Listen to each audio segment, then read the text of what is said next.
為提升人口周邊生活環境品質，台南市府27號舉行新市大溪蓄水池景觀再造以及人行步道工程開工典禮，由市長黃偉哲主持動土儀式。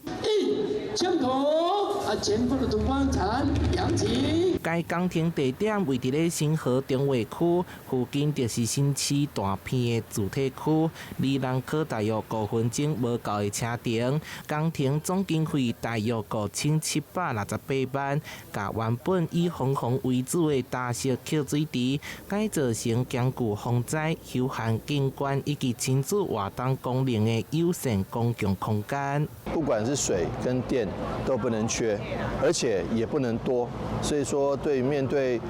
這個颱風季節的時候，我們要這個治水以及相關的工作一定要做好。那事實上，開市滯洪池平常沒有水的時候它是一個洼地，但是有水的時候，颱風來的時候它就可以來滯洪。那平常的